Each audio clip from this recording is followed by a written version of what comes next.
വടകരയാണ് സ്വദേശം. ഇവിടുന്ന് ഏകദേശം 60 കിലോമീറ്റർ.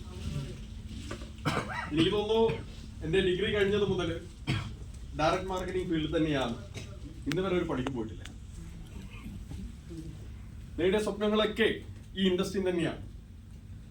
പക്ഷെ ഈ ഇൻഡസ്ട്രി ഏറ്റെടുക്കുന്ന സമയത്ത് നമുക്കൊരു കാര്യം അറിയാം. നമ്മളൊക്കെ കണ്ടിട്ടുള്ള കാര്യങ്ങളാണ്. നമ്മൾ തഴച്ചു വളരും, പെട്ടെന്നായിരിക്കും ഒരു ഇടിവ് വരുന്നുണ്ടാകും.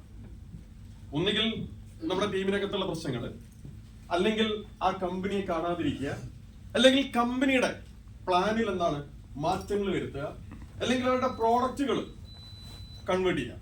ഇപ്പൊ നല്ല ക്വാളിറ്റിയുള്ള പ്രോഡക്റ്റുകളൊക്കെ ഒറ്റയടിക്ക് അതിന് ഡിമാൻഡ് വരുന്നു തോന്നുമ്പോൾ ഒറ്റയടിക്ക് മറ്റൊരു ടീമിനെ കൊടുത്തിട്ട് അതിന്റെ ക്വാളിറ്റി കുറയ്ക്കുക.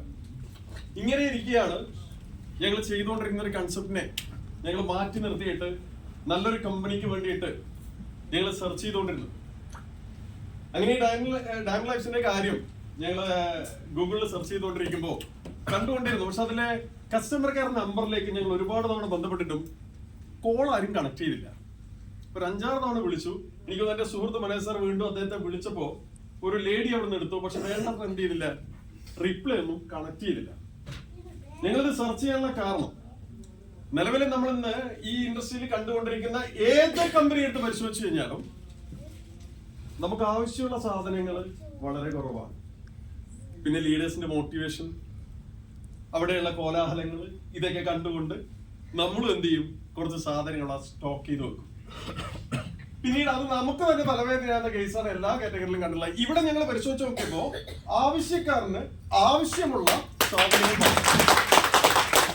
എങ്ങനെയാലും ശരി 1 കിലോയുടെ സോപ്പ് പൊടി തീരാൻ, അല്ലെങ്കിൽ വാഷിംഗ് പൗഡർ തീരണമെങ്കിൽ അലക്കുന്നത് നിങ്ങളാണല്ലോ, നിങ്ങൾക്കറിയാലോ എത്ര സമയം എടുക്കുന്നുണ്ട്.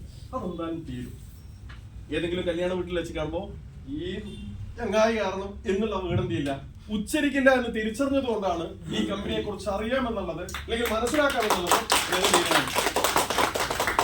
അപ്പൊ ഞങ്ങൾക്ക് വിളിച്ചിട്ട് കിട്ടിയില്ല. അല്ലേ, നമ്മള് വിജയിക്കാൻ ഇറങ്ങിത്തിരിക്കുന്ന മേഖലയിലേക്ക് നമുക്ക് തടസ്സങ്ങളേ ഉള്ളൂ. എനിക്ക് തോന്നുന്നു 1 മാസത്തോളം ഞങ്ങൾ ട്രൈ ചെയ്തു, അല്ലെ, ഏകദേശം 1 മാസത്തിന് മുകളിൽ ഞങ്ങൾ ട്രൈ ചെയ്തു. എവിടുന്ന് ഞങ്ങൾക്ക് എന്ത് ചെയ്തില്ല, റിപ്ലൈ കണക്ട് ചെയ്തില്ല. കിട്ടിയ ഒരാളിൽ നിന്ന് ഞങ്ങൾ സാറ്റിസ്ഫൈഡോ ആയില്ല. അവസാനം ഞങ്ങൾ എന്ത് ചെയ്തു, ഇതിന്റെ അഡ്രസ്സ് കണ്ടെത്തിയിട്ട് നേരെ കമ്പനിക്ക് വെച്ച് വിളിച്ചു. അവിടെ തലേന്നേ വിളിച്ചു, ഞങ്ങൾ ഇങ്ങനെ വരുന്നുണ്ട്, ഞങ്ങൾക്ക് ഇതിനെ കുറിച്ച് അറിയണം എന്നുണ്ട്. അങ്ങനെ അറിഞ്ഞപ്പോ കുറച്ച് കാര്യങ്ങളൊക്കെ ഡിസ്കസ് ചെയ്തു. ഞങ്ങൾ എങ്ങനെ ചെയ്യുന്നു എന്നുള്ളത് ഞങ്ങളോട് ചോദിച്ചു. അപ്പൊ 2-3 പേരെ ഞങ്ങൾ കണക്ട് ചെയ്തു. ആ കണക്ട് ചെയ്തതിലൊന്നും ഞങ്ങൾ സാറ്റിസ്ഫൈഡ് അല്ലാതിരിക്കുമ്പോൾ സമയത്താണ് നവാസർ മുഖാന്തരം എനിക്കൊരു യൂട്യൂബ് ലിങ്ക് കിട്ടുന്നത്. അതിൽ നിന്നാണ് നമ്മുടെ ലീഡറുടെ കോണ്ടാക്ട് നമ്പർ എനിക്ക് കണക്ട് ചെയ്തത്. ഞാൻ ഒറ്റ കാര്യം പറഞ്ഞുള്ളൂ, നിങ്ങൾ സ്വതവേ ഒരു നമ്മളറിയാലോ, നമ്മൾ അങ്ങോട്ട് വിളിച്ചു കഴിഞ്ഞാൽ ലീഡർ ഇങ്ങോട്ട് വന്നിട്ട് നമ്മൾ കാണും. ഞങ്ങൾ അതല്ല പറഞ്ഞത്, നിങ്ങൾ എവിടെയാണോ ഉള്ളത് ഞങ്ങൾ അവിടെ എത്താം. ഞങ്ങൾ അവിടെ ഇരുന്ന് സംസാരിച്ചു. ഞങ്ങൾ അന്ന് വൈകുന്നേരം തന്നെ ഇതിലേക്ക് ഇറങ്ങി തിരിച്ചു. ഞാൻ പറയാം, ഇന്ന് ഞങ്ങളൊരു 4-5 വ്യക്തികളേ ഉള്ളൂ. വരുന്ന 3 മാസം കൊണ്ട് ഇതിനപ്പുറമുള്ള ഹാളിലേക്ക് ഞങ്ങളെ ടീം മാത്രമായിട്ട് പറഞ്ഞത് എന്തൊക്കെയുണ്ടോ ഈ നെറ്റ്വർക്ക് മാർക്കറ്റിംഗ് ഇൻഡസ്ട്രിയിൽ ഞങ്ങൾ നടത്തിയിട്ടുണ്ട്. അത് നടത്താൻ ഞങ്ങൾക്ക് നല്ലൊരു കമ്പനിയും കൈ കിട്ടി. എനിക്ക് തോന്നുന്നു MD സംസാരിച്ച സമയത്ത് അദ്ദേഹം വളരെ ഫ്ലെക്സിബിളാണ്. സ്വാഭാവികമായിട്ടും ഞങ്ങളുടെ ഇനിയുള്ള തേരോട്ടം ഡയമണ്ട് ലൈഫിലൂടെ ആയിരിക്കണം. അതിന് നിങ്ങളുടെ എല്ലാവിധ അകമഴിഞ്ഞ സഹോദര സ്നേഹവും സപ്പോർട്ടും ഞങ്ങൾക്ക് ഉണ്ടാകണമെന്ന് ആത്മാർത്ഥമായിട്ട്